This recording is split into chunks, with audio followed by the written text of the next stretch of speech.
Subhanallah walhamdulillah wa la ilaha illallah. Assalamualaikum warahmatullahi wabarakatuh. Alhamdulillah wassalatu wassalamu ala Rasulillah wa ala alihi wa sahbihi wa mawalah, amma ba'd. Para pemirsa Taufikur Rahmi Official dimanapun Anda berada yang kami hormati, pada kesempatan kali ini kita akan membahas sebuah permintaan dari guru-guru, daripada murid dan dari sahabat rakan yang berada di manapun. Ada beberapa pesan yang masuk kepada kami, Ustadz, cobalah buat sebuah video yang menjelaskan tata cara belajar retorika dakwah dalam kehidupan sehari-hari. Dan diusahakan Ustadz dibuat secara kontinu dan tidak dalam satu part, jangan sampai banyak hal dikupas supaya para pemirsa lebih mudah untuk mencermatinya dan mencerna dan lebih mudah untuk mempraktekkannya. Namun untuk pertemuan ini, karena pertemuan perdana, akan kita jelaskan sekilas menyangkut dengan retorika dakwah. Terima kasih kepada kameramen setia Fayyad Abizar yang selalu mendampingi proses shooting, editing dan upload video dari hari ke hari, dan semoga lebih berkembang channel ini sebagai media dakwah kami sekaligus sebagai media dakwah Dayah An-Nahlah. Baik hadirin yang kami hormati, berbicara retorika dakwah ini sangat dipentingkan dalam kehidupan siapapun, karena orang akan didengar oleh orang lain bila tata cara berbahasanya bagus dan terstruktur. Maka ada beberapa hal yang ingin disampaikan sampai ke depannya nanti menjadi pembelajaran bagi kita semua. Yang pertama, sebelumnya mungkin di Kota Luk Semawe sudah dominan kami diberikan kepercayaan untuk di beberapa tempat untuk spesialis pidato dan retorika dakwah, baik itu di perlombaan para santri, para generasi-generasi di sekolah, dan bahkan di MTQ pun ada sebuah perlombaan yaitu Syarhil Quran. Di situ sangat kental dengan retorika di dalamnya yang kami pelajari dan yang kami berikan kepada anak-anak. Sedangkan ilmu yang saya dapatkan dulunya, mungkin dakwah ini, retorika ini saya dapatkan ilmunya dari guru-guru saya. Pada waktu itu saya ikut lomba Syarhil Quran pada tahun 2010, dididik oleh seorang guru yang sudah pernah menerima didikan langsung dari MZ. Selanjutnya, singkat cerita, ikut lomba, saya mendapatkan juara di kabupaten dan bisa melangkahkan kaki ke provinsi, juara Syarhil Quran di provinsi, juara 1, dan alhamdulillah diberangkatkan untuk ke nasional pada tahun 2012 di Kota Ambon, berbarengan dengan Ustadz Iqbal Hasan dan rekan-rekan yang lain yang berjuang di Kota Ambon saat itu. Dan kami mendapatkan nominasi juara harapan mewakili Aceh pada waktu itu. Dari perjalanan sejarah, pernah mengukir prestasi di cabang lomba pidato. Alhamdulillah di setiap ajang lomba pidato yang saya ikuti selalu diberikan peluang oleh Allah untuk menjadi juara. Maka hari ini alangkah indahnya prestasi yang sudah saya raih itu diberikan kepada adik-adik yang mampu meneruskan di kemudian hari, mampu berorasi dengan baik dan mampu mempraktekkan sekaligus mampu menjadi juara dimanapun lomba yang diadakan mereka ikuti. Sedangkan untuk murid yang saya asuh sudah menjuarai tingkat nasional, baik itu pidato secara pribadi, bahkan pidato bahkan di cabang Syarhil Quran, yaitu di tingkat universitas. Baiklah, kenapa retorika itu sangat dipentingkan dalam kehidupan kita? Karena yang namanya manusia, apalagi seorang tenaga pendidik ini, tidak terlepas dari berbicara, menyampaikan ilmu kepada para santri, para siswa, para mahasiswa, dan siapapun orang yang berada di depan kita, yang mana kita ajari mereka. Maka sangat dibutuhkan retorika yang baik supaya ilmu ini mampu tersampaikan dalam relung hati setiap audien para pendengar. Maka contoh yang sudah ada dalam kehidupan kita, yaitu dai sejuta umat Kiai Haji Zainuddin MZ almarhum, itu tidak akan pernah tergantikan. Apa sisi kelebihan beliau? Retorika beliau tiada duanya. Walaupun sekarang ada penerusnya, yaitu anaknya, itu baik Ustadz Fikri atau Ustadz Syauqi, namun yang namanya Ustaz Kiai Haji Zainuddin MZ itu tidak pernah tergantikan, baik dari ilmunya, dari cara berbahasanya, bahasa-bahasa yang digunakan itu bisa menjadi contoh dan layak dan bagus digunakan oleh siapapun dalam berorasi, orator yang berorasi di bidang dakwah dan di lainnya.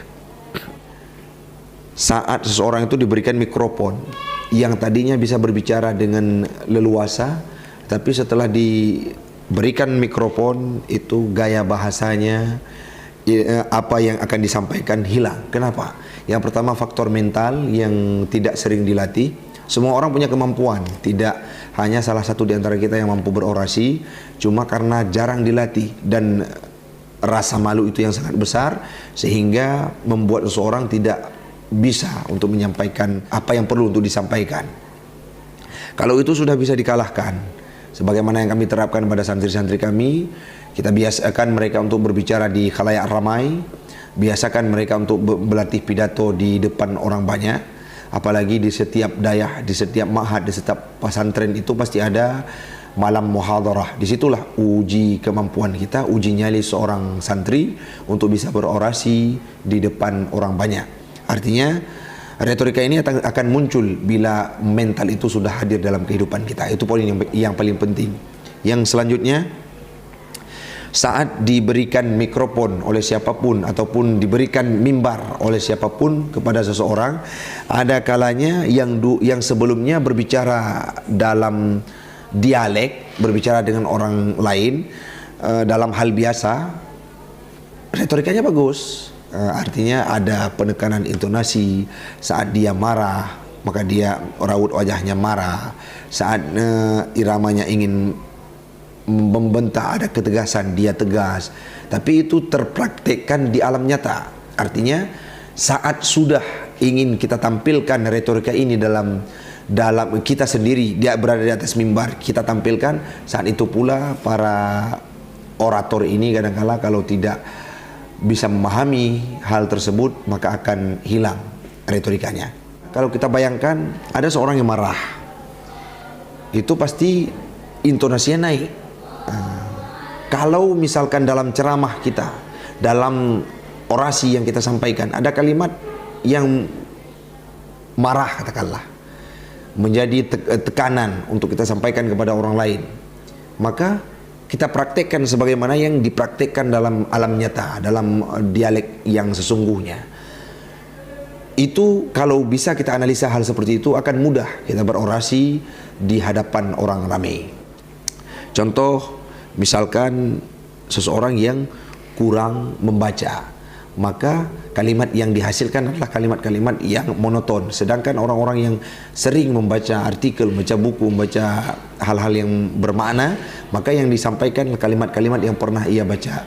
Bila dia sering membaca kalimat-kalimat ilmiah yang dia keluarkan, akan tersebutkan kalimat-kalimat yang ilmiah di dalamnya. Jadi cara berpidato, cara berbicara itu akan kita kupas pada pertemuan selanjutnya. Namun yang paling mendasar adalah semua orang itu mampu untuk berorasi dengan baik, berretorika dengan baik, baik dalam berdakwah, dalam mengajar, dalam dimanapun, akan mampu diimplementasikan bila kita mampu menganalisa bagaimana seseorang itu berbicara, kala dia marah, kala dia senang, kala dia tertawa, kala dia tegas, kala dia santai, kala dia ingin menyampaikan sebuah berita, bisa kita analisa maka itu akan memudahkan kita untuk bisa berorasi dan retorika dengan baik. Contoh misalkan belen contoh sebelah. InsyaAllah di pertemuan selanjutnya kita akan menyampaikan retorika, menyampaikan bagaimana cara yang baik, kiat-kiat yang baik untuk berretorika dan berorasi di hadapan orang ramai. Namun sebelumnya, kenapa retorika itu dipentingkan? Sangat dibutuhkan dalam sebuah percakapan. Kadangkala ada hal yang paling urgen, yang paling penting, bila disampaikan oleh seseorang yang tidak mengerti retorika, hal yang penting tersebut akan hambar dan serasa tidak berguna bila disampaikan oleh orang-orang yang tidak berkemampuan di bidang retorika.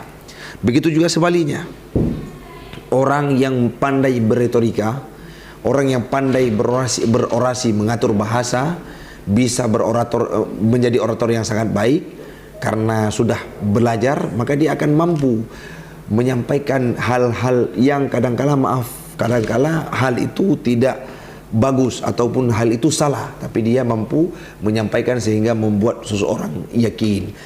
Orasi itu dipentingkan dimanapun kita berada, karena kok di dunia komunikasi di semua sektor ada, di perkantoran pun ada bidang humas, ada komunikasi yang bisa kita wujudkan supaya orang lain tertarik terhadap kita dan memahami bagaimana yang kita sampaikan. Di sekolah, kalau kita memilih menjadi guru, kita akan berorasi, menyampaikan ilmu. Di kantor, kalau kita menjadi kepala, kita akan ada satu waktu nanti akan menjadi